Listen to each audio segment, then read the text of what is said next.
Bonjour à tous, soyez les bienvenus dans votre émission Génération News sur Medi 1 TV Afrique. Aujourd'hui, de plus en plus de jeunes en manque d'emploi se tournent vers les paris sportifs dans l'espoir de devenir riches. Le phénomène est devenu en quelques années un véritable fait des sociétés sur tout le continent. Nous en parlerons en première partie d'émission. Les consoles ont-elles remplacé les jeux de société? Mes invités et moi, nous tenterons d'apporter des éléments de réponse en deuxième et dernière partie de cette émission. Et pour en parler, j'ai le plaisir de recevoir sur ce plateau Charles. Vous êtes doctorant en droit et passionné des jeux vidéo. Merci d'avoir répondu à notre invitation. C'est moi. Et nous recevons pour la deuxième fois sur ce plateau de Génération News Warren. Vous êtes un gamer professionnel, passionné évidemment de jeux vidéo. C'est un plaisir de vous recevoir à nouveau sur Génération News. Le plaisir est partagé. Nous recevons également Speedy. Vous êtes animateur radio, également humoriste web. C'est un plaisir également de vous recevoir sur Merci Génération à vous. News. Et nous allons terminer avec Warren. Vous êtes étudiant en journalisme. Merci également d'être là parmi nous sur le plateau de Génération News. C'est moi qui vous remercie. Alors je le disais dans mon introduction, nous allons parler aujourd'hui de cette problématique liée aux paris sportifs. Beaucoup de jeunes aujourd'hui se lancent dans cette activité-là. La population des paris sportifs en ligne en Afrique se rajeunit aujourd'hui de jour en jour. Parti pour être un simple divertissement, aujourd'hui, parier de l'argent, ça devient très important en fait. Oui, effectivement, comme vous venez de le dire dans votre introduction, fort de constater que beaucoup de jeunes, notamment on va dire en Afrique, ça donne déjà des jeux de paris sportifs. Parce qu'ils espèrent justement que par le biais de ces jeux, ils peuvent aujourd'hui devenir riches, devenir milliardaires. Tout simplement pourquoi? Parce que aujourd'hui la publicité que font ces paris sportifs, c'est que voilà, tu paries une somme d'argent assez on va dire assez minime et tu peux sortir de là avec voilà, en devenant multimilliardaire. Et ce phénomène touche nos jeunes, on va dire la société aujourd'hui, à tel point où il crée en fait d'autres maux, je veux dire comme l'insécurité, parce qu'on se demande comment des jeunes qui sont en manque d'emploi font pour sortir des sommes, on va dire, astronomiques pour pouvoir parier. Et il faut voir qu'au fil du temps, ça devient une forme d'addiction parce qu'il a envie de parier à chaque fois. Pourquoi? Parce qu'il va voir que son voisin à côté, il a gagné une somme d'argent. Mais en général, ça part de là, ça part d'un Justement, témoignage, ça part d'un de ami là, qui en fait, vient... en général. C'est-à-dire que voilà, il va rencontrer un ami. Oh, écoute, moi, je viens de gagner, on va dire, 500 000. Ah bon, je viens de gagner 500 000. Et lui, en fait, ça va faire que motiver, jusqu'à ce qu'il va se mettre dans des problèmes assez importants. Et en parlant d'addiction, Speedy, Warren a évidemment soulevé le problème. Est-ce que cette addiction aujourd'hui est un petit peu amplifiée avec l'utilisation aujourd'hui du mobile sur le continent? Bien évidemment, avec le 2.0, tout est accessible, comme on peut le dire, avec les données qui le prouvent. Il y a des statistiques qui sont sorties par rapport à ça. Et aujourd'hui, on peut dire surtout que tout le monde a accès avec le 2.0. Aujourd'hui, on n'a plus envie de sortir de la maison pour se dire oui, on va aller acheter des tickets et se dire comment les avoir. Alors qu'aujourd'hui, avec un téléphone portable, avec un ordinateur, tout est accessible. Et aujourd'hui, l'addiction est beaucoup plus simple et beaucoup plus puissant avec un numérique que dans la vraie vie réelle. Évidemment, on est à la maison, c'est plus facile d'aller sur un site, parier, évidemment. Ok, mais comment essayer de résoudre le problème aujourd'hui par rapport à cette addiction? Que faut-il faire, Charles? Alors, le problème étant présenté, le résoudre serait... Enfin, il y aurait énormément de solutions. Et l'une des premières solutions, c'est déjà de mettre en place... Enfin, je pense qu'il y a déjà des moyens de coercition mis en place, mais c'est de veiller à leur applicabilité par contre. Alors, mon confrère ici a bien présenté la chose, qu'avec le 2.0 aujourd'hui, il est beaucoup plus accessible à n'importe qui d'avoir accès à tout ce qui est aujourd'hui paris en ligne. Mais le véritable problème, voyez-vous, car pour contracter, pour avoir de l'argent à investir sur ces paris en ligne, il faudrait déjà avoir la capacité à consentir, donc c'est-à-dire 18 ans. Or, quels sont les moyens mis en place pour véritablement apprécier l'âge de tous les parieurs en ligne? Ça, c'est la véritable question. Parce que avant, c'était des stands, vous voyez, donc vous venez... C'est toujours le cas, c'est toujours le cas. Oui, oui, vous voyez sur les stands par exemple, il est facile d'apprécier sur le visage de la personne son âge, c'est très facile. Alors qu'aujourd'hui en ligne, c'est beaucoup plus compliqué. Donc un enfant de 15 ans pourrait facilement se donner à des paris sportifs et ruiner complètement sa vie. Parce que c'est une affaire très grave. Et en parlant de ruiner sa vie, Nathan, on a parlé évidemment du côté addictif. L'autre côté, comme Warren l'a souligné, ce que ça crée, ça participe un petit peu au taux de criminalité chez les jeunes. Parce que, évidemment, les paris sportifs, ça crée l'endettement et l'isolement. Exactement, ça crée l'endettement. Certains peuvent aller s'endetter avec des sommes hors de prix, des sommes qui les dépassent. Ils ne sont par exemple que des étudiants, des élèves, ils sont par exemple dans le manque d'emploi, mais ils s'adonnent à des situations semblables, des paris sportifs en ligne, depuis l'utilisation de son smartphone. On ne peut pas savoir quel âge ont ces jeunes. De nos jours, on les constate au sein de nos sociétés, ici ou hors du Sénégal, des paris sportifs chaque jour, chaque week-end. Oui, en général, c'est le week-end où il y a beaucoup de matchs, où les jeunes vont parier. Il y a un point qui a été souligné, on va revenir sur vous, Charles, qui a été souligné en parlant justement des mesures qui ont été prises. Le Sénégal et certains pays en Afrique ont évidemment limité l'accès à ces boutiques de paris sportifs à 18 ans. Mais Speedy, on se rend compte que la réalité, elle est tout autre sur le terrain, parce que comme Charles l'a souligné, on retrouve des jeunes de 15 ans, 14 ans qui sont là à parier. Déjà, en fait, il faudrait connaître comment l'entreprise fonctionne. Ça, c'est la première chose à savoir avec ses employés.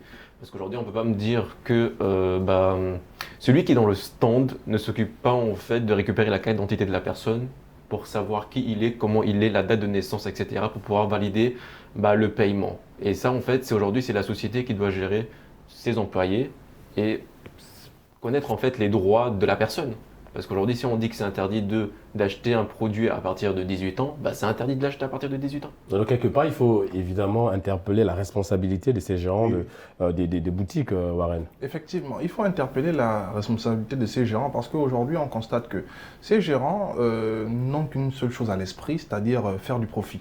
Mais en faisant du profit, en acceptant n'importe quel parieur, peu importe son âge, ils contribuent justement à ce phénomène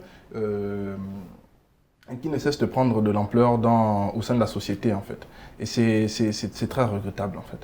Oui, Charles, vous voulez rebondir sur un point? Tout à l'heure, Speedy a énoncé un point, le point de la responsabilité. Alors moi, je ne suis pas totalement d'accord avec lui, dans la mesure où il est... Vous savez, là, on a deux parties au contrat. Donc, on a la société qui met en place un jeu et on a le parieur.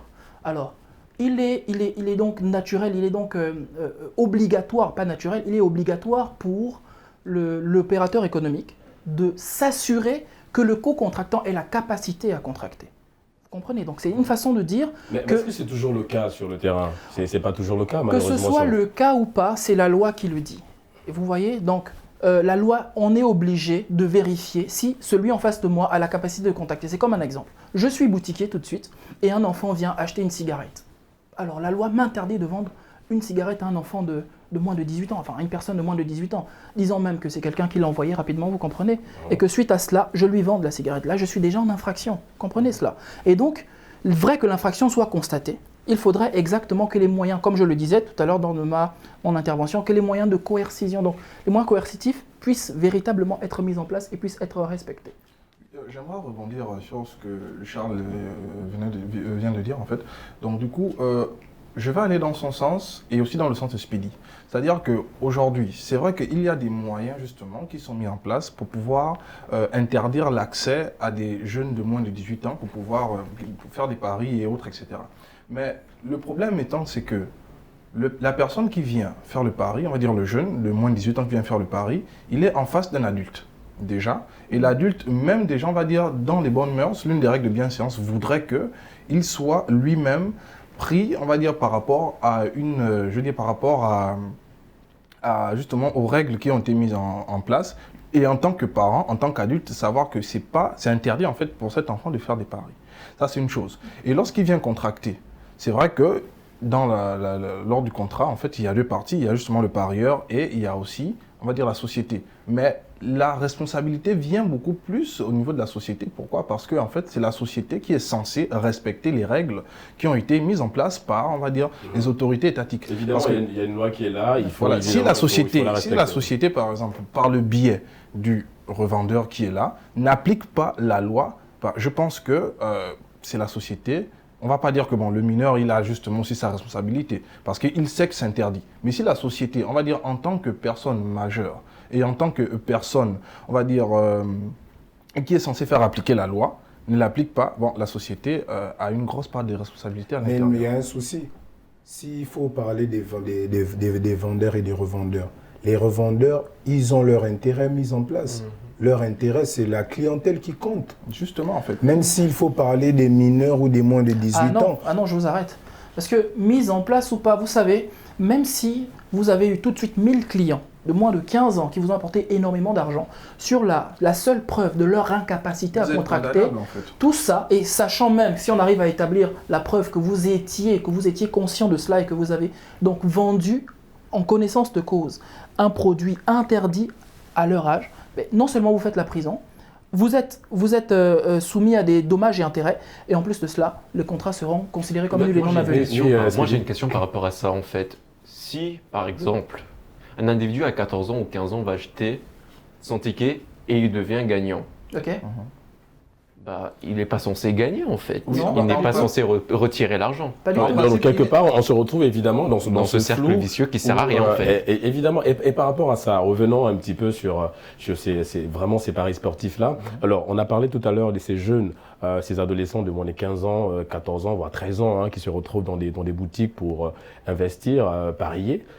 Comment aujourd'hui, Speedy, parce que ça c'est des jeunes, des adolescents de 15 ans, mais évidemment ça va plus loin, on se retrouve avec des 35 ans, 40 ans qui parient. Comment amener ces jeunes-là aujourd'hui à se rendre compte que cet argent qu'on investit dans les paris sportifs, ça peut faire office de fonds de roulement pour démarrer une start-up? Déjà, ce côté-là, on ne peut pas dire à un enfant qu'il peut démarrer quelque chose directement avec une start-up parce qu'il doit passer par des études pour savoir comment être dans ce milieu d'entreprise, savoir comment monter une entreprise, etc. Oui, mais en général, c'est des diplômés. Évidemment, Voilà, vous venez d'avoir votre master en génie civil, mais vous n'avez pas de boulot. Vous faites quoi? Vous tournez vers les paris sportifs, vous investissez beaucoup d'argent chaque jour, 10 000 par jour. Hein. Des fois, il y en a qui vont même très loin dans les paris, alors que cet argent, évidemment, ça peut servir de fonds de roulement pour démarrer une start-up. Comment justement interpeller ce jeune-là qui sort, ce jeune diplômé, sur l'importance même de réinvestir cet argent-là? Alors ça va être un peu compliqué à expliquer parce que ce que je peux dire par rapport à ça déjà, c'est que une personne en fait qui n'a pas été recrutée dans une entreprise et qui est en train de chercher du travail tout le temps, c'est quelqu'un qui peut rentrer très facilement dans une dépression et qui ne s'en sortira plus et il est obligé de tourner quelque chose d'autre pour avoir des sous le plus rapidement possible. Et la seule solution des fois, c'est soit revendre du matériel ou directement faire des paris ou trouver de l'argent autrement. Vous voyez ce que je veux dire? Et en fait, on va dire que déjà que le marché pour rentrer dans une entreprise est extrêmement compliqué, qu'on ait des masters, des doctorats, etc. On peut dire aujourd'hui que c'est soit la chance du recrutement, soit, comme on dit, chacun pour soi et Dieu pour tous, pour pouvoir rentrer dans une entreprise aujourd'hui. Et voilà. Justement, au Kenya, on a un fait qui s'est passé en 2018, un étudiant kenyan qui s'est suicidé après avoir parié les sous de son inscription. Ça montre évidemment le côté sur lequel on va devoir insister en termes de sensibilisation. On attend. Non, mais s'il faut insister sur cela, il faut lancer un appel aux autorités.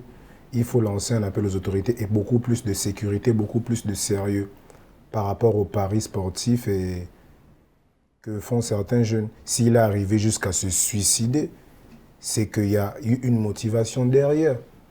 Il voit peut-être des jeunes de son âge qui ont eu à gagner des 5-10 millions, des sommes hors de prix. Oui, mais évidemment, lui, quand il parie, il ne s'attend pas forcément à... Évidemment, on s'attend quelque part à perdre, mais des fois, on est très sûr de nous. C'est-à-dire, quand on parie, on se dit, on va gagner énormément d'argent. Voilà pourquoi c'est sûr qu'il a dû frôler une dépression, une insuffisance de sa vie après ce pari sportif. Mais il y a plusieurs cas aujourd'hui, évidemment. Charles, on a parlé du cas de ce jeune qui s'est suicidé après avoir évidemment misé la somme, une somme vraiment importante qui devait participer évidemment à son avenir pour les inscriptions. Il y a beaucoup de cas comme ça malheureusement sur le continent. Nathan l'a souligné, il faut évidemment interpeller les autorités, mais que faut-il faire davantage? Est-ce que la sensibilisation, ça reste aujourd'hui une solution aussi?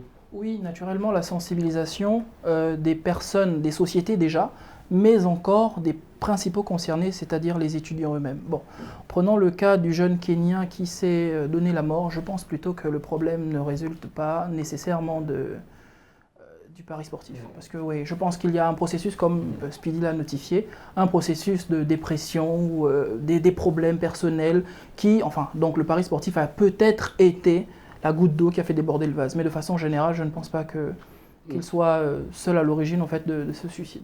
Oui, Warren, vous voulez... Oui, en fait, je voulais rebondir par rapport à ce que Nathan est en train de dire en ce qui concerne l'appel aux autorités.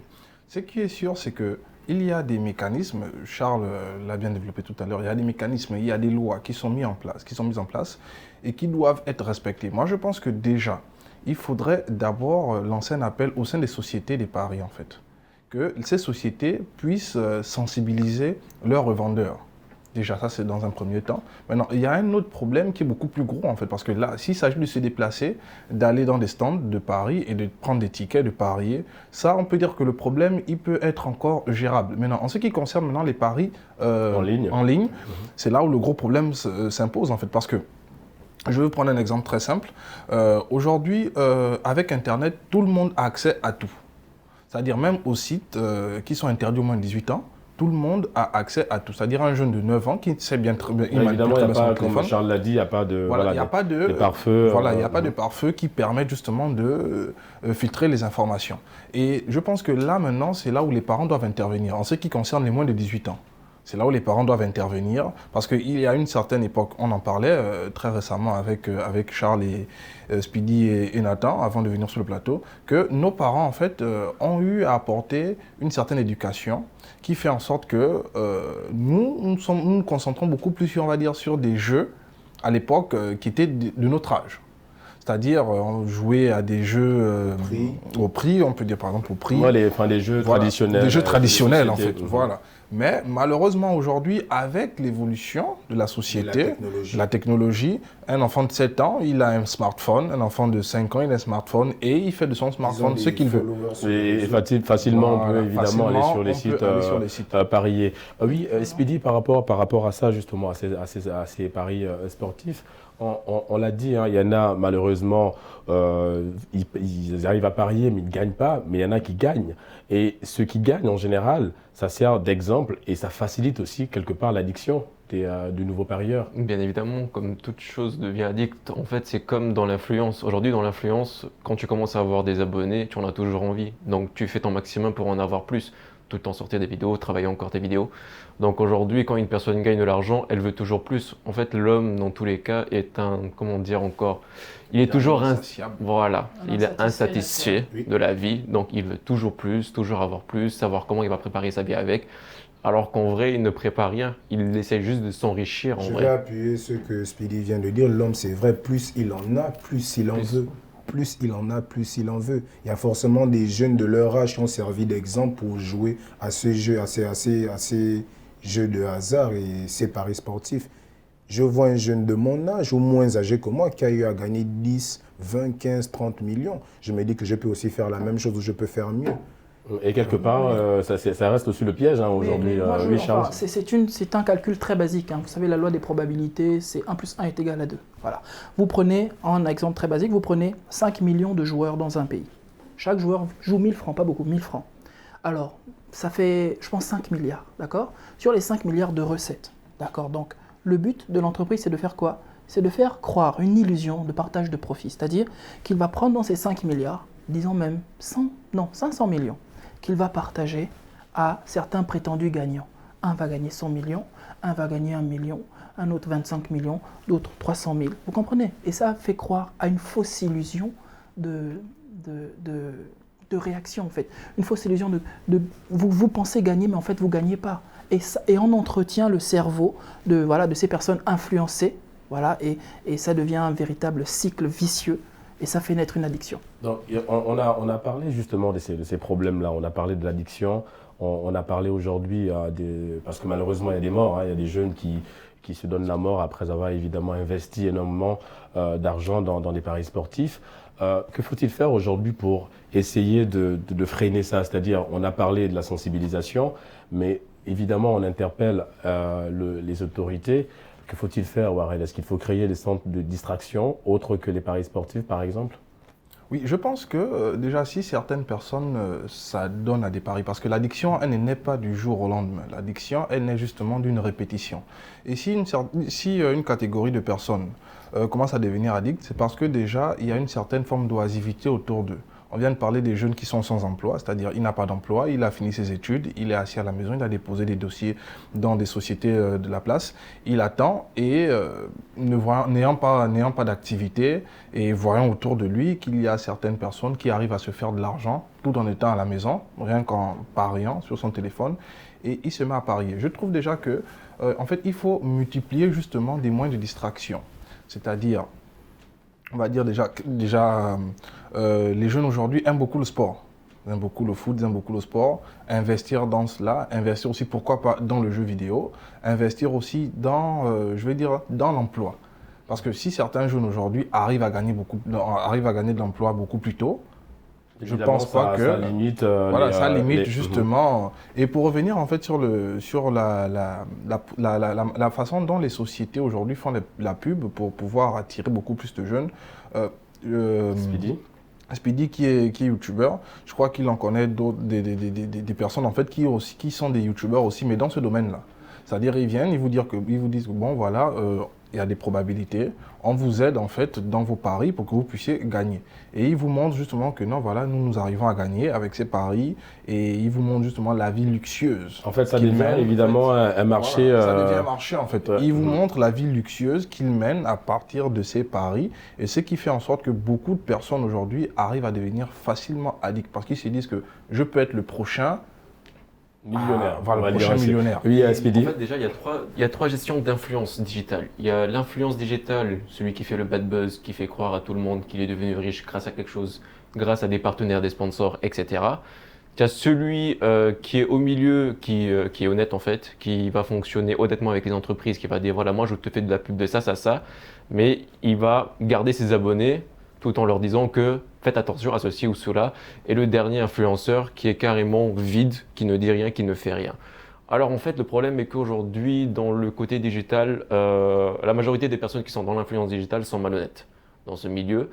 Et ils sont en train de faire croire tout et n'importe quoi. C'est pour ça que là, c'est la communication qui doit rentrer en jeu. Avec des vrais dossiers de communication créatifs, de la vraie créativité à mettre en place carrément dans les zones rurales. Et c'est à partir de là qu'en fait, on peut faire changer les gens. Aujourd'hui, les dossiers de communication sont trop simples. Aujourd'hui, on sort un dossier de communication, on met des affiches. Les affiches ne font plus rien aujourd'hui. Sur 15 millions d'affiches, on va retenir une seule affiche dans la soirée. Ouais. À quoi ça sert alors ? Aujourd'hui, si on ne crée pas des vrais dossiers de communication créatifs 2.0, 3.0, voire même des zones rurales qui peuvent coûter des millions, voire même des milliards, bah, ça ne servirait à rien. Parce qu'aujourd'hui, une affiche, ça ne coûte rien du tout et les gens sont prêts à mettre de l'argent dessus en faisant croire que oui, on va essayer de faire stopper les gens, mais ça ne va absolument rien stopper. Évidemment, donc il faut accentuer. Voilà, et c'est pour ça qu'il y a les influenceurs aujourd'hui qui doivent servir à quelque chose. Parce qu'aujourd'hui, tous les abonnés fonctionnent en tant qu'une star. En fait, on appelle ça des idoles. Et les idoles aujourd'hui sont obligés de faire quelque chose par rapport à ça pour que les gens puissent changer. Exactement. On va s'accrocher à la thématique, Charles. On parlait d'Eldorado. On a parlé évidemment d'exemples, parce qu'il y en a qui ont gagné, qui ont réussi dans les paris sportifs. Cela, aujourd'hui, est-ce que par rapport à ces exemples-là, faut-il voir aujourd'hui les paris sportifs comme un Eldorado ? Naturellement que non. Vous savez, les paris sportifs, c'est un cercle vicieux, comme je l'ai dit tout à l'heure, et ça a pour seul but d'appauvrir une majorité pour enrichir une minorité. C'est tout ce qu'on doit retenir des paris sportifs. Et qu'est-ce que vous retenez d'autre, Nathan, par rapport J'avoue, je vais appuyer sur ce qu'il vient de dire. Ça ne peut qu'enrichir un corpuscule de personnes. S'il faut s'appuyer sur des lois mathématiques ou des lois de la statistique, il y a forcément beaucoup plus de chances de perdre que de chances de gagner. Naturellement. Rien ne se fait pour rien. Ils le font avec intérêt, les vendeurs et revendeurs. Et justement, par rapport à l'intérêt, on va se quitter sur cette question en quelques minutes. Warren, alors les sociétés de paris sportifs affirment cependant que leur influence est plus positive que négative. Selon eux, les paris sportifs ont créé des milliers de nouveaux emplois dans le pays. Est-ce que vous partagez cet avis? Bien sûr que non, je ne partage pas cet avis et bon, c'est subjectif, hein. Si je ne partage pas cet avis, c'est parce que les paris sportifs aujourd'hui créent beaucoup plus de problèmes, on va dire, que des solutions. Parce que ça sert à quoi de créer de l'emploi et de faire en sorte que le taux, on va dire indirectement, bien sûr indirectement, de faire en sorte que le taux d'insécurité augmente. Ça sert à quoi de créer des emplois et de faire en sorte que des lois mises en place pour pouvoir protéger une certaine catégorie de personnes, notamment les mineurs, d'être violées? Ça sert à quoi de créer de l'emploi et de faire en sorte que certaines personnes deviennent addictes au point d'arriver jusqu'au suicide? Justement. Et ça sert à quoi de créer de l'emploi, de faire en sorte que certaines personnes sont en mesure de pouvoir mettre de l'argent qui a été mis à disposition pour leurs études ou même pour leur, on va dire, pour leur bien-être, parce que j'ai connu des personnes qui sont arrivées jusqu'à sacrifier leur argent du loyer et ensuite aller s'endetter, comme disait Nathan tout à l'heure, arriver justement à des dettes qui sont vraiment très importantes. À quoi ça sert en fait? Moi je me dis que, bon, dans un monde où nous sommes aujourd'hui, il ne peut pas avoir on va dire, il peut pas avoir que du bon. Il y aura aussi du mauvais. C'est vrai que les paris sportifs, ça crée des emplois, ça fait en sorte que certaines personnes gagnent, parce qu'il n'y a que des personnes qui ne gagnent pas, ou il y a des personnes qui ne sont pas addictes à ces jeux qui diront que c'est mauvais. Mais une personne qui a gagné 30 millions, il vous dira que non, les paris sportifs, c'est la vie. Et effectivement, nous allons malheureusement marquer une pause pour se retrouver évidemment dans une poignée de minutes pour la deuxième et dernière partie de votre émission Génération News sur Medi 1 TV Afrique. À tout de suite.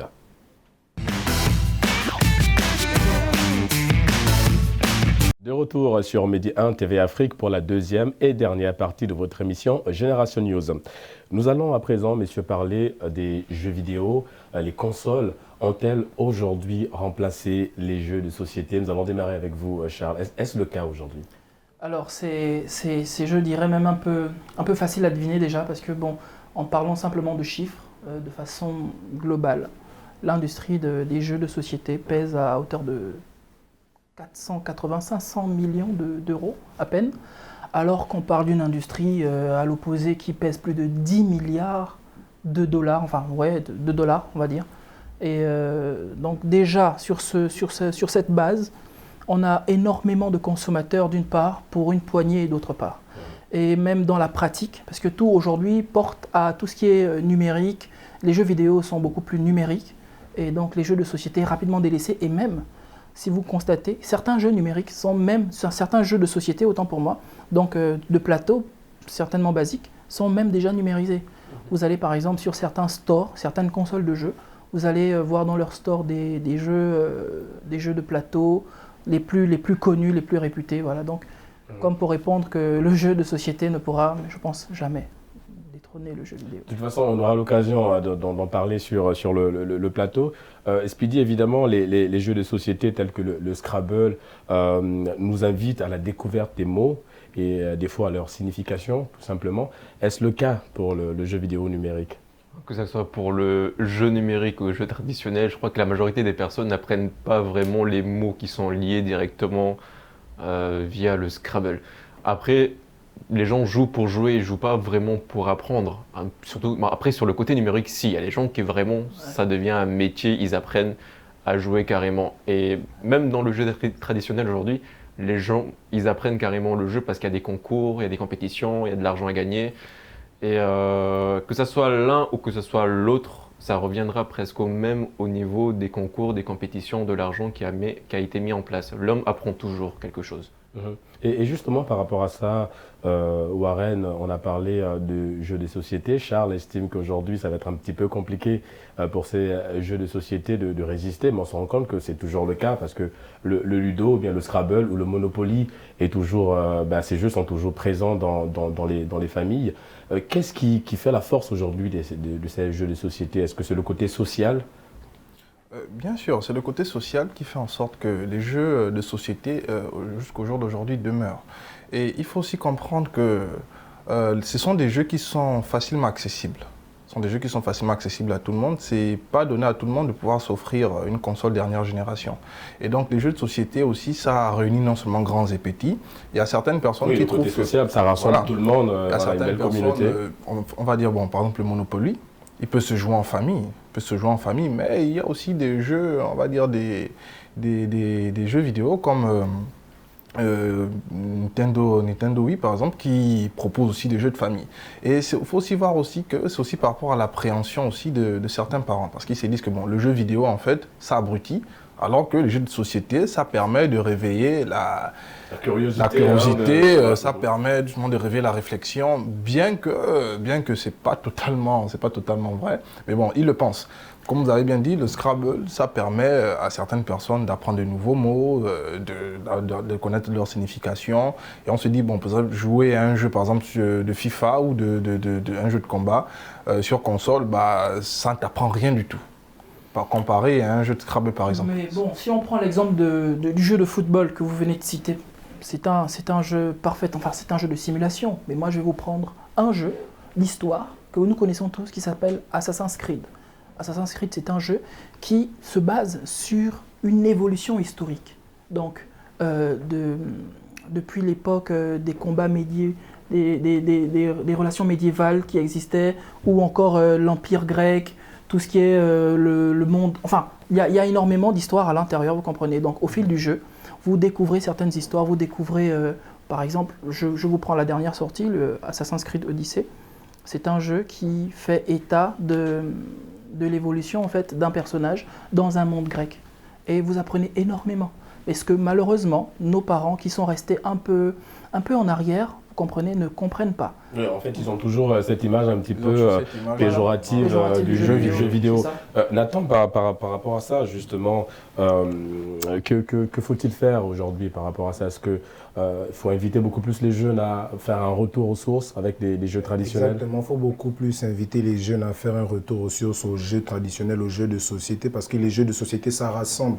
Et s'il faut prendre le cas du Scrabble, ça développe l'intellect, le vocabulaire, l'apprentissage des mots, parce que les jeux d'aujourd'hui, ça a pris un peu plus de place sur la société.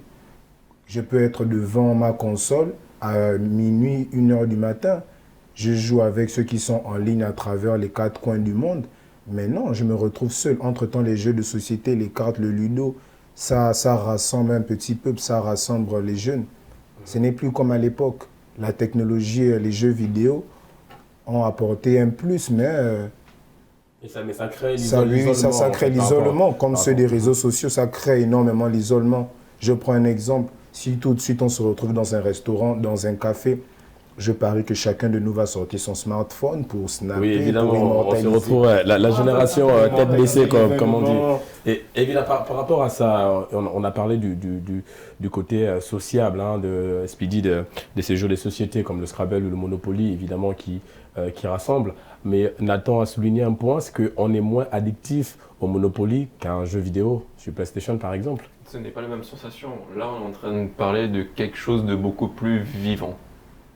En fait, aujourd'hui, le numérique a été créé, a tellement été perfectionné pour qu'on vive à l'intérieur.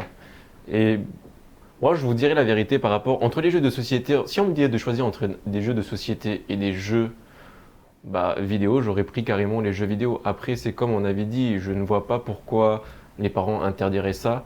Et les parents peuvent s'y mettre aussi. Vraiment, les parents peuvent s'y mettre aussi, jouer avec leurs enfants. Ça crée en fait, ça créera toujours quelque chose, une sociabilité entre le parent et l'enfant, au lieu de dire carrément que ça ne sert à rien, alors qu'aujourd'hui, on sait que le marché est carrément concentré sur le gaming. Mais même pour enchérir sur ce que vous dites, lorsque vous observez la console Nintendo, voilà, c'est une console qui est basée sur le jeu, le social, de façon, vous pouvez jouer à plusieurs. Contrairement aux autres consoles qui sont un peu plus orientées vers le gaming solo, donc un peu cloîtré dans son espace en jouant en ligne avec d'autres personnes, alors que Nintendo, ce qui fait justement la force de Nintendo, c'est que vous pouvez jouer avec plusieurs personnes en même temps, vous voyez, et c'est beaucoup plus social sur le coup. Il y a des jeux vraiment qui sont... En fait, par exemple, il y a des jeux comme Mario ou d'autres jeux encore, par exemple, qui sont dans ce domaine comme Mario et tout, qui font en sorte qu'il y a la famille qui est à l'intérieur. Exactement. Voilà, c'est ça. Et au Rwanda, le président Paul Kagame, en 2017, avait pris une mesure qui est toujours d'actualité, c'était d'insérer les jeux de société dès la maternelle, une initiative louable, Warren. Oui, c'est une initiative louable. Les jeux de société ont justement leur charme. C'est-à-dire, bon, au-delà du fait que c'est moins vivant que, on va dire, les jeux vidéo, ça permet justement, on va dire, de développer une certaine sociabilité, en fait. C'est-à-dire, ça permet justement de ne pas se cloîtrer, comme a dit Charles, en fait. Il y a des jeux qui sont focalisés sur le gaming solo et d'autres qui sont focalisés sur, on va dire, sur les jeux de famille. Mais les jeux de société, justement, bah, c'est pas, si je peux me permettre l'expression, c'est pas rigolo d'y jouer seul, en fait. C'est-à-dire, tu vas prendre un Scrabble, tu vas te mettre à jouer Scrabble seul, ou bien Monopoly, c'est pas rigolo. C'est beaucoup plus amusant d'être en groupe, et vous savez ce qu'on dit. Plus on est nombreux, Mieux on joue. mieux on joue. Exactement. Après, après, moi, je dirais plutôt pour grandir. Moi, je dirais de la phase enfant jusqu'à un certain âge, on peut être lié carrément aux jeux de société. Là, je suis tout à fait d'accord. Ça permet à l'enfant de garder d'énormes souvenirs entre la famille, les amis, etc. Et à partir d'un certain âge, bah, s'il n'a plus envie d'y être parce qu'il trouve qu'il y a une monotonie, bah, les jeux vidéo sont faits pour ça, en fait. Mais après, il y a des gens qui sont rentrés dans les jeux vidéo, qui sont sortis pour carrément rentrer dans les jeux de société. On ne peut pas dire que quelque chose est mieux que l'autre. Tout dépend de l'individu. Moi, je pense aussi que, en fait, chacun a vraiment son domaine de définition. Voilà. Les jeux de société installés très tôt, comme par exemple les mesures prises par le président Kagame, moi, je pense plutôt qu'elles ont pour objectif de développer des capacités cognitives des enfants. Parce que, qu'on se le dise, jouer au Scrabble, hein, c'est maîtriser un peu les mots. Voilà, maîtriser les mots, les définitions. Et donc, c'est forcément, voilà, le vocabulaire, c'est forcément bon pour quelqu'un qui est en phase d'apprentissage. Comprenez ? Et le Monopoly, bon, alors, on prend beaucoup l'exemple du Scrabble, mais il y a d'autres jeux aussi de société. Le Monopoly, par exemple, c'est un très bon jeu. Alors, qu'est-ce que le Monopoly peut nous apprendre stricto sensu? La stratégie. La stratégie, vous voyez, par exemple, c'est intéressant. Mais ça aussi, c'est un apport. Ça un apport considérable sur des personnes en développement, voilà, en développement moral. Pour revenir, en fait, sur la question, à savoir la mesure qu'a pris le président Paul Kagame, il faut aussi comprendre que les jeux vidéo, en fait, comme le smartphone, voilà, on va dire les jeux numériques, en fait, ne permettent pas justement de développer, de faire en sorte que l'enfant puisse développer, en fait, comme disait Charles, en fait, des capacités cognitives. Parce que le fait de s'asseoir devant son écran de télé avec une manette de jeu, en fait, ça ne favorise pas un développement de l'enfant. Certaines personnes aux États-Unis ont interdit à leurs enfants les jeux vidéo, de s'asseoir devant les jeux vidéo. En fait, leur demande de sortir, d'aller vers les autres, de courir, de faire du vélo, etc. Pourquoi? Parce qu'en fait, ils ont remarqué qu'ils devenaient facilement obèses.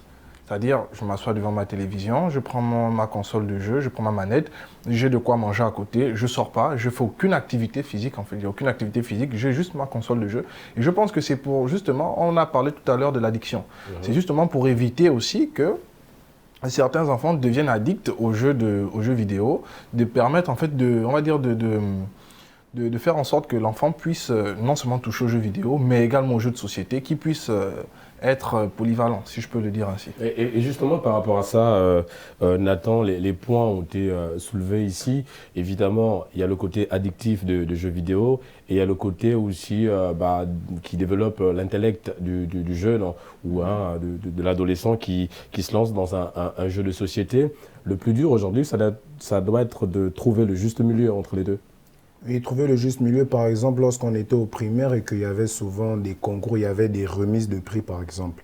Lorsqu'il y a la remise d'un prix, la personne s'attend à une somme faramineuse ou s'attend, par exemple, à une console. Mais lorsqu'il y a des cadeaux qu'on remet, et tu ouvres le cadeau, c'est un livre, c'est un dictionnaire, c'est un livre de grammaire ou un livre de vocabulaire qui va développer ton intellect et la capacité de ton apprentissage. Et évidemment, on est moins excité lorsqu'on tombe sur un livre de vocabulaire que sur une Nintendo. Le jeune, il est dessus, se dit comment on m'offre un livre? Peut-être c'est un livre qui coûte hyper cher qui va développer ses capacités intellectuelles. Comment on m'offre un livre? Je m'attendais à une PlayStation, je m'attendais à une Nintendo. Et justement, par rapport à ça, Speedy, on a parlé. Je vais revenir sur la question parce qu'évidemment, je n'ai pas eu la réponse que j'attendais. Sur le côté addictif, évidemment, on est moins addictif parce que les conséquences ne sont pas les mêmes quand on est sur un jeu vidéo, Warren l'a souligné, que sur un jeu des sociétés. L'impact n'est pas le même. L'impact au niveau de l'addiction, non, n'est pas pareil, c'est clair, parce qu'il y a un écran, il y a la rétine, il y a les yeux, il y a le cerveau, il y a le... En fait, il y a plein de choses qui font en sorte qu'aujourd'hui, la personne est carrément addicte, surtout au niveau des couleurs. Ouais, Et aujourd'hui, on va développer évidemment, comme il y le a des photographe. conséquences aussi, vous l'avez Voilà. souligné, hein, les yeux, parce que passer des heures devant un écran, évidemment, derrière, il y a des conséquences. C'est de l'animation. Aujourd'hui, l'animation, toute personne a besoin d'être animée. Si elle n'est pas animée, elle s'ennuie, elle s'endort, elle attend le lendemain pour pouvoir être dans autre chose. Aujourd'hui, la majorité des personnes, c'est pas tout le monde, mais sont en train de rentrer dans les jeux vidéo parce que ça fait passer le temps et quand on rentre trop à l'intérieur, c'est vrai que ça crée une addiction. Mais il y a un moyen de sevrage, il y a des personnes qui peuvent s'en sortir, mais on a d'autres aussi, en fait, il y a du travail. Il y a des gens qui entrent dans ce métier de jeux vidéo parce qu'il y a de l'argent à se faire, ça c'est la prochaine chose à venir, et qu'en même temps, ça crée aussi une addiction quand on rentre dans ce milieu-là. Et en parlant de jeux de société, Charles, vous l'avez souligné hein, dans votre argumentaire, Oui. aujourd'hui, les startups ont compris l'importance même de ces jeux de société, l'impact qu'ils ont, pardon, ces jeux de société-là sur la population, sur les jeunes en particulier, lorsqu'ils ont évidemment opéré la transition sur le numérique. On retrouve aujourd'hui le Scrabble sur une application, le Ludo sur une application. Oui. Ça montre évidemment l'importance même de ces jeux de société. Bon, ça montre l'importance, mais surtout le passage nécessaire. Sinon, la cessation d'activité définitive. Vous savez, aujourd'hui, les gens sont beaucoup plus présents sur leur smartphone, comprenez? Donc on est un peu de moins en moins attrait à jouer à des jeux de plateforme. C'est vrai que ça existe encore, mais c'est moins récurrent qu'avant, vous comprenez? Parce qu'aujourd'hui, qu'on se le dise, le progrès technique, ça frappe toutes les catégories de personnes, hein. Tous les âges, ça frappe tout le monde. Et je me suis déjà, moi, retrouvé à jouer au Ludo en ligne, avec des amis, ou au Monopoly, vous voyez? C'est vrai que l'expérience, elle est différente, parce que bon, un jeu de plateforme, hein, vous comprenez, c'est intéressant, vous lancez des dés, ou vous jouez des cartes, c'est intéressant dans le contexte. Et lorsqu'on est un peu sur le numérique, on est sur l'interréaction. Et c'est surtout ça, c'est là où moi je vous attendais, par rapport à l'interréaction. Ce qui fait aujourd'hui l'intérêt, ce qui porte aujourd'hui l'intérêt sur les jeux vidéo, c'est plutôt l'interréaction. Vous savez, appuyer sur une touche et voir un personnage parfaitement virtuel réagir donc à votre convenance, ça c'est magique. Comprenez? Ouais, évidemment, C'est magique. pour les amoureux du foot, Voilà. maîtriser Cristiano Ronaldo Voilà, sur... exactement, vous êtes fan de la Juventus, vous avez par exemple Cristiano Ronaldo dans la Juventus, dans un club de foot, et du coup là vous vous permettez de jouer le coach parfait quoi. Là, vous prenez X, vous mettez Y au banc, ben voilà, vous passez le joueur n'importe comment, vous faites des... Et c'est ça justement, c'est cette interaction, vous voyez. Il n'aurait jamais existé un jeu comme ça en version société, c'est impossible. Oui, Speedy, je vous ai interrompu tout à l'heure, vous voulez En fait, rebondir je voulais sur... revenir par rapport au numérique, on pouvait dire aujourd'hui, l'homme, c'est pas que l'homme a été créé de cette façon, mais l'homme a besoin de se sentir aimé. Et aujourd'hui, que ce soit n'importe quel réseau social, Facebook, Twitter, Instagram, bref, on peut en passer. L'homme a besoin de savoir ce qui se passe autour de nous, il a besoin de discuter. Et quand on se retrouve seul à la maison et qu'on n'a rien à faire, c'est pas un jeu de société qui va faire en sorte que on va régler soi-disant nos problèmes. On a toujours besoin d'avoir un sentiment d'appartenance. Et quand c'est quand on est connecté à plusieurs réseaux sociaux et qu'on reçoit plein de messages, la majorité des personnes sont contentes quand on reçoit des messages et tout, c'est à partir de là qu'on peut parler de soi-disant une addiction. Mais en fait, on rentre tous dans ce jeu. Et en parlant de préférence, vous êtes beaucoup plus jeux de société ou jeux vidéo? Je suis ni dans l'un ni dans l'autre. Aujourd'hui, je suis ni dans l'un ni dans l'autre. On ne peut pas être neutre. Hein. Ah, En fait, si aujourd'hui... Vous l'avez peut-être été. C'est pas que...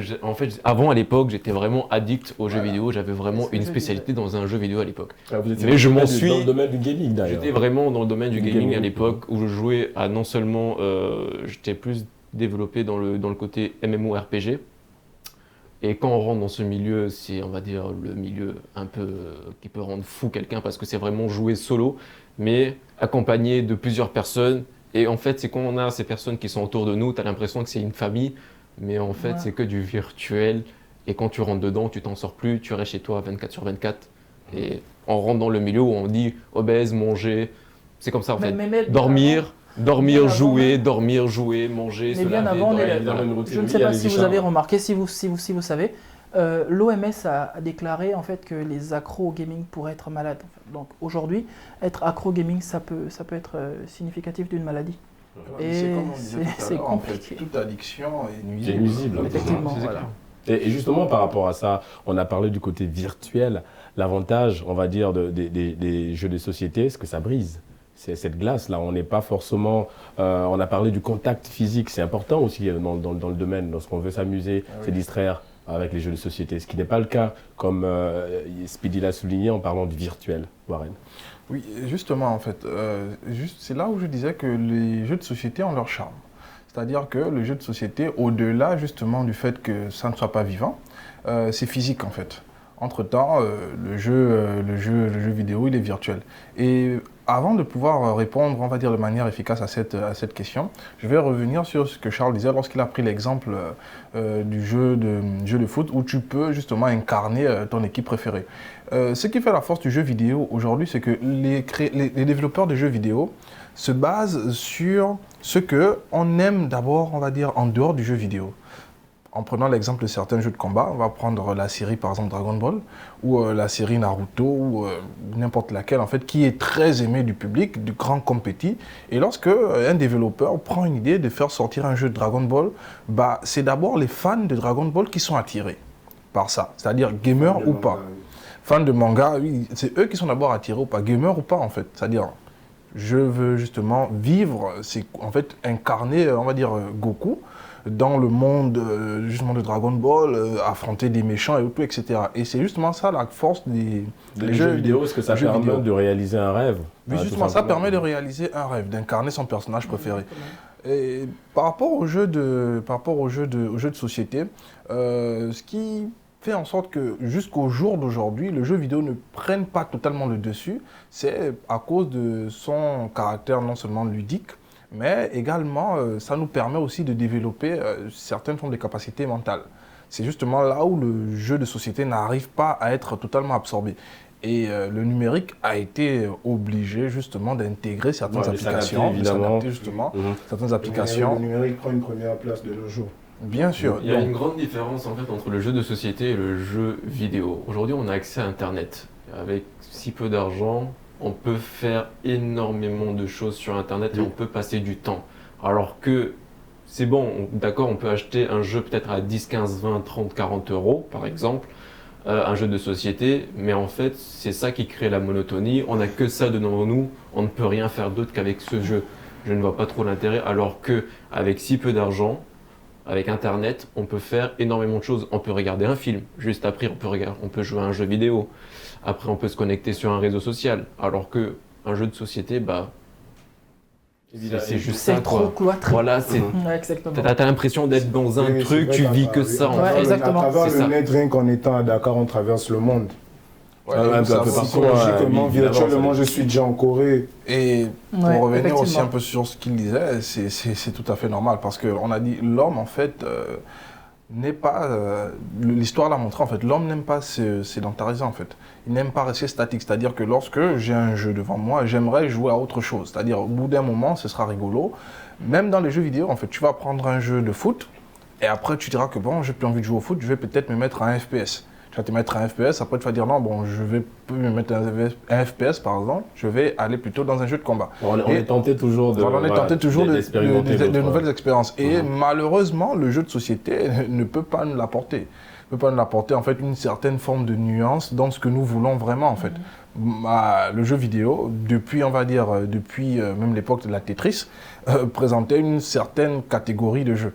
C'est-à-dire à Tetris, vous allez voir un jeu de construction, après vous allez voir un jeu de cassure, après vous allez voir d'autres jeux, etc., etc. Mais le jeu de société, il est cloîtré. Ouais, évidemment, c'est ça aussi, parce que dans le jeu vidéo, il y a des étapes et qui permettent de captiver le joueur. Oui, allez-y, Charles. Oui, c'était même pour conclure avec ce qu'il disait, parce que vous voyez, il y a beaucoup de jeux de société, par exemple, mais vous en connaissez combien? Les jeux de société les plus connus, c'est Scrabble.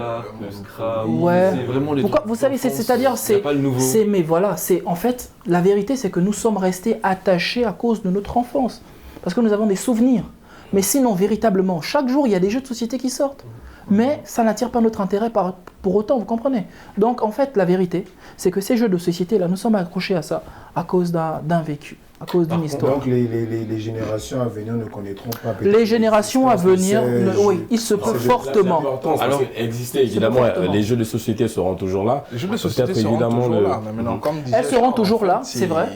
Mais la place qu'elles remplacées occupent elles se- aujourd'hui, non seulement, regardez, déjà, les jeux de société de façon parfaitement de plateforme, je pense qu'elles sont appelées à disparaître, hein, avec la numérisation de Oui, tout oui. ce qui existe. Il n'y en aura presque plus. Un enfant qui naît en 2022, je ne sais pas, 2022. 2022, c'est un peu tôt. Non, c'est- 2050. En 2050, par exemple, mais je sais même plus si on aura encore, parce que tout sera complètement numérisé. On va Et, dire que on va dire qu'en fait, le jeu de société, il subit un peu ce qui se passe actuellement. C'est-à-dire, il est victime de son temps. Comme le dit Charles, nous jouons encore à des jeux de société, c'est parce que nous sommes attachés à des souvenirs. C'est-à-dire, voilà, tu vas te rappeler qu'à l'époque, une certaine époque, avec la famille, maman, papa, on était enfants, avec les frères et sœurs, on jouait au Monopoly, on rigolait bien. Et c'est justement pour essayer de revivre ces sensations-là que, voilà. Mais un enfant qui est né à l'ère du numérique, bah, tu lui dis Monopoly, PlayStation, bah, le choix, il est vite Le fait. choix, il est vite fait. Le choix, il est vite fait, en fait. Est-ce que quelque part, c'est peut-être parce qu'ils ne connaissent pas aussi l'importance de ce jeu de société, Non, déjà, Nathan? tout ce qu'il vient de dire, cadeau d'anniversaire, cadeau de Noël, Monopoly, Jeux PlayStation vidéo. 4, je ne sais pas, la Jeux vidéo, PlayStation nécessairement. 5 est en voie de sortir là. Évidemment, le choix, il est vite fait. Le choix sera vite fait. Le choix est vite fait, non pas nécessairement à cause des souvenirs, mais je vous ai dit à cause d'une chose, que le jeu de société ne pourra jamais avoir, c'est l'interaction. L'interaction, c'est juste ça. Dans tous les cas aussi, d'un autre côté, on va se dire l'autre vérité, c'est que ce que l'autre personne a, on le veut aussi. C'est surtout ça. Exemple, si ton ami il a une PlayStation 4 ou une PlayStation 3 ou une Xbox ou une Wii, bah, tu voudras forcément la même pour Et pouvoir jouer avec lui. On a parlé en fait on va dire du gaming en ligne. C'est-à-dire que ton ami peut être, nous sommes ici à Dakar, moi j'ai des amis qui sont un peu partout, on va dire en France, en Russie, au Gabon, etc. Bah, je peux jouer avec mon ami qui est au Gabon Plusieurs compétitions. avec le jeu vidéo, à travers le jeu vidéo. À travers le Alors gaming. que le jeu- Chacun a sa génération. Le surtout. jeu de plateforme, ben, ça reste parfaitement basique, à moins qu'il soit numérisé, bien sûr. Mais là encore, est-ce qu'on n'est pas... Est-ce que, attendez, j'ai une petite question. Un jeu de plateforme numérisé, est-ce que c'est pas un jeu vidéo? Quelque part. Hein Quelque part. En d'autres termes, Quelque part. les jeux de reste plateforme numérisé. sont appelés à mourir. C'est-à-dire le principe du jeu En fait. va exister, mais dans le modèle, dans le virtuel. C'est-à-dire que en version physique, ça n'existera plus. Évidemment, c'est malheureusement l'heure pour nous de nous séparer, messieurs. Merci à Charles, merci Warren, merci Speedy, merci à Nathan d'avoir participé à cette émission. Merci également à vous, chers téléspectateurs, de nous avoir regardés. Une mention spéciale à l'équipe technique. On se retrouve évidemment la semaine prochaine pour un nouveau numéro de votre émission Génération News sur Medi 1 TV Afrique. Et d'ici là, bonne suite des programmes sur nos antennes.